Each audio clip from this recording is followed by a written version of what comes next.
অন্যের জীবনকে দুর্বিষহ করে নিজের জীবনকে শান্তিতে রাখা একেবারেই অসম্ভব।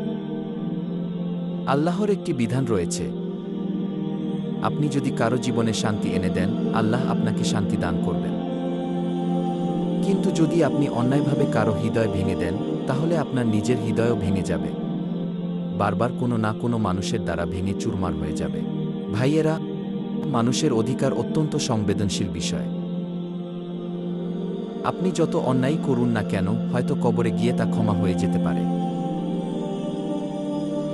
আল্লাহর সাথে সম্পর্কিত অধিকার, হাক্কুল্লাহ, যদি আপনি তা নষ্ট করেন, আল্লাহ চাইলে আপনাকে ক্ষমা করে দিতে পারেন, কারণ ক্ষমা করার ক্ষমতা সম্পূর্ণভাবে আল্লাহর হাতে। কিন্তু যদি আপনি বান্দার অধিকার, হাক্কুল ইবাদ, নষ্ট করেন, এর পরিণতি সম্পর্কে আপনার কোনো ধারণাই নেই। আপনি যদি কাউকে কষ্ট দেন, তাদের জীবনকে দুর্বিষহ করে তোলেন, তাদের জীবনকে জাহান্নাম বানিয়ে দেন, আল্লাহর কসম বলছি, যতক্ষণ পর্যন্ত সেই ব্যক্তি আপনাকে ক্ষমা না করবে, এই পাপ কখনোই মাফ হবে না। যতক্ষণ না তারা আপনাকে ক্ষমা করে দেয়, এই বোঝা আপনার উপরেই থেকে যাবে।